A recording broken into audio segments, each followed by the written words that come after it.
Dans cette vidéo, nous allons découvrir tout ce qui vient avec le carton du MacBook Pro M1 Max, le nouveau look, la configuration des ports, l'écran Liquid Retina XDR et enfin, nous allons répondre à la question, les MacBook Pro sont-ils vraiment à la hauteur des attentes?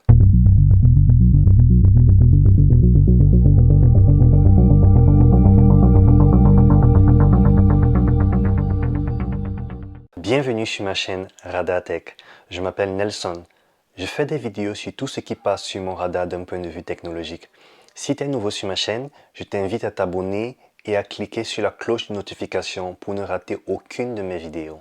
Ça fait déjà quelques semaines que la marque à la pomme a finalement révélé au grand monde ce qui est désormais considéré comme les MacBook Pro les plus puissants jamais construits, pour le grand plaisir des technophiles du monde entier qui ont longtemps surfé sur des vagues de rumeurs et de spéculations.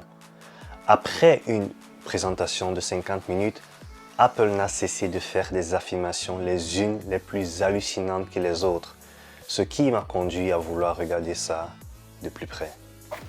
Je tiens entre mes mains le MacBook Pro 16 pouces avec la puce M1 Max et ensemble, nous allons le passer au radar. Même si l'utilisation d'un film en plastique pour sceller les Macs résonne moins avec l'engagement d'Apple à être plus écologique, pour moi c'est un témoin du fait que ce MacBook n'a jamais encore été ouvert. À première vue d'œil, nous avons une forme très familière avec le packaging des MacBooks. Un carton tout blanc, un aperçu très travaillé sur la vue d'en haut et quelques mentions techniques et légales sur la vue d'en bas.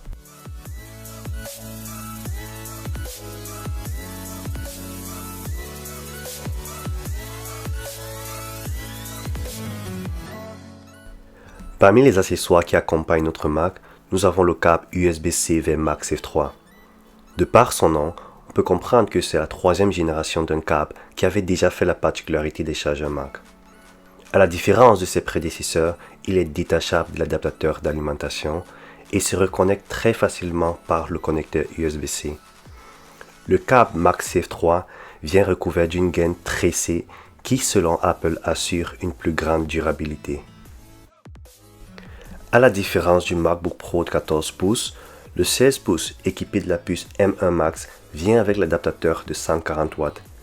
Même s'il est vrai que le Mac de 16 pouces avec une puce M1 Max est plus énergivore que les autres modèles, cet adaptateur en lui-même ne vous fera pas payer de plus grosses factures. Il va juste vous permettre d'avoir des recharges plus rapides.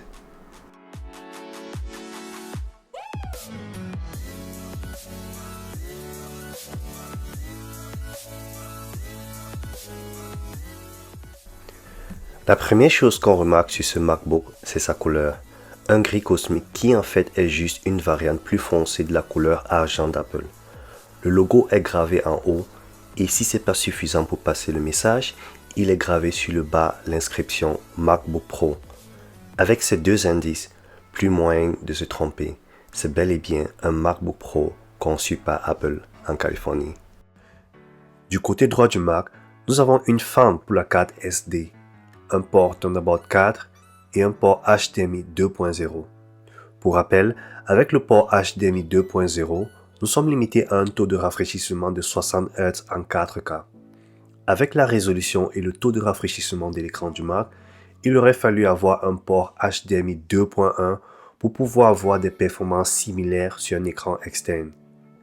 Du côté gauche, nous avons un port MagSafe 3, deux ports Thunderbolt 4 et une prise pour écouteurs 3,5 mm. Les Macs sont l'un des derniers produits Apple à toujours avoir une prise pour les écouteurs. Au niveau du poids, il faut le dire, ce MacBook est particulièrement lourd. Si pour beaucoup, ce Mac sera utilisé la plupart du temps sur une table, il y a aussi beaucoup qui vont régulièrement se déplacer avec leur MacBook et la question du poids devient importante. Heureusement, il n'est pas non plus difficile à transporter. Dans un sac à dos, il se transporte très facilement.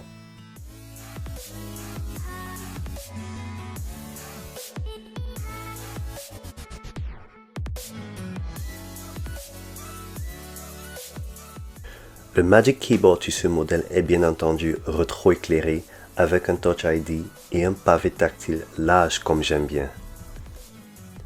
L'écran dans toute sa splendeur est un écran Liquid Retina XDR de 16,2 pouces.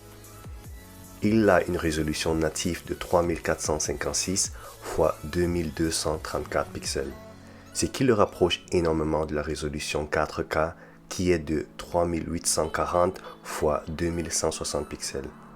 On peut remarquer que la différence est au niveau de la résolution horizontale, soit une différence de 10%. Bien que l'écran soit capable d'afficher 1 milliard de couleurs, l'aspect le mieux accueilli de cet écran, c'est bel et bien son taux de rafraîchissement. Il est doté d'une technologie ProMotion qui lui confère la capacité d'avoir un taux de rafraîchissement adaptatif jusqu'à 120 Hz. Avec un taux de rafraîchissement adaptatif, l'écran est capable de varier son taux de rafraîchissement en fonction de l'usage. En plein jeu vidéo, c'est sûr qu'on a besoin d'un taux à la hauteur du graphisme du jeu. En pleine saisie sur Word, le taux peut être beaucoup plus bas. L'avantage principal avec cette technologie, c'est de nous permettre d'avoir un affichage de contenu très fluide et agréable à regarder, tout en gardant une autonomie de la batterie pouvant aller jusqu'à 21 heures. Maintenant que nous avons fait le tour du Mac, je pense qu'on est prêt à revenir sur la question du départ. Le MacBook Pro M1 Max est-il à la hauteur des attentes? Nous allons essayer de répondre à ces questions uniquement basées sur les caractéristiques que nous avons parcourues dans cette vidéo. Je tiens à préciser que nous n'avons pas vraiment exploré dans les détails et nos attentes peuvent énormément varier d'une personne à une autre ou même en fonction de l'usage qu'on compte donner à ce Mac. Même si la nature de nos attentes est différente, je pense qu'il y a un point qui nous rassemble. C'est que nous attendons tous à ce que chaque sortie d'un nouveau MacBook soit de loin supérieure à la sortie précédente, en l'occurrence le MacBook Pro 16 pouces de 2019. Nous voulons tous avoir un sentiment qu'il y a eu du progrès, une évolution et voire même une révolution. Selon cette logique, il m'est difficile de percevoir le retour des ports que nous avons tous célébrés comme du progrès. Parce qu'en fait, Apple par ce geste vient de corriger une erreur qu'il n'aurait jamais dû commettre. Donc ce n'est ni du progrès, ni une évolution, encore moins une révolution. Mais puisque nous sommes reconnaissants, au nom de tous mes abonnés, présents et futurs, je veux dire merci Apple. Sur le modèle 2021, Apple nous promet une autonomie de la batterie de 21 heures. En comparaison avec le modèle 2019 qui est de 11 heures, on peut dire que l'autonomie de la batterie a presque doublé. Je pense que ça c'est du progrès. Sur la taille de l'écran, nous quittons de 16 pouces à 16,2 pouces. Même si c'est le plus petit changement possible dans cette catégorie, je dois quand même reconnaître que ça c'est du progrès. Au niveau de la résolution de l'écran, nous quittons de 3072 pixels x 1920 pixels à 3456 pixels x 2234 pixels. Et là encore, c'est du progrès. Pour le taux de rafraîchissement, nous quittons d'une limite de 60 Hz à 120 Hz, sans compter la technologie ProMotion qui nous assure un taux de rafraîchissement adaptatif. Sur ce point, il faut le reconnaître, c'est une grosse évolution. Enfin, le point le plus culminant, ce sont les puces. Comme si le monde de la technologie n'avait pas été assez impressionné par la performance des puces M1, nous avons eu droit à 10 fois plus avec les M1 Max. Sur ce point, je peux parler d'une véritable révolution. Bravo Apple. Alors, pour répondre à la question, sont-ils vraiment à la hauteur des attentes? Je pense que ça dépend. Si vous êtes généralement une personne passionnée de technologie ou une personne qui a généralement besoin d'un laptop puissant, je pense qu'avec le MacBook Pro M1 Max, vous ne serez pas déçu.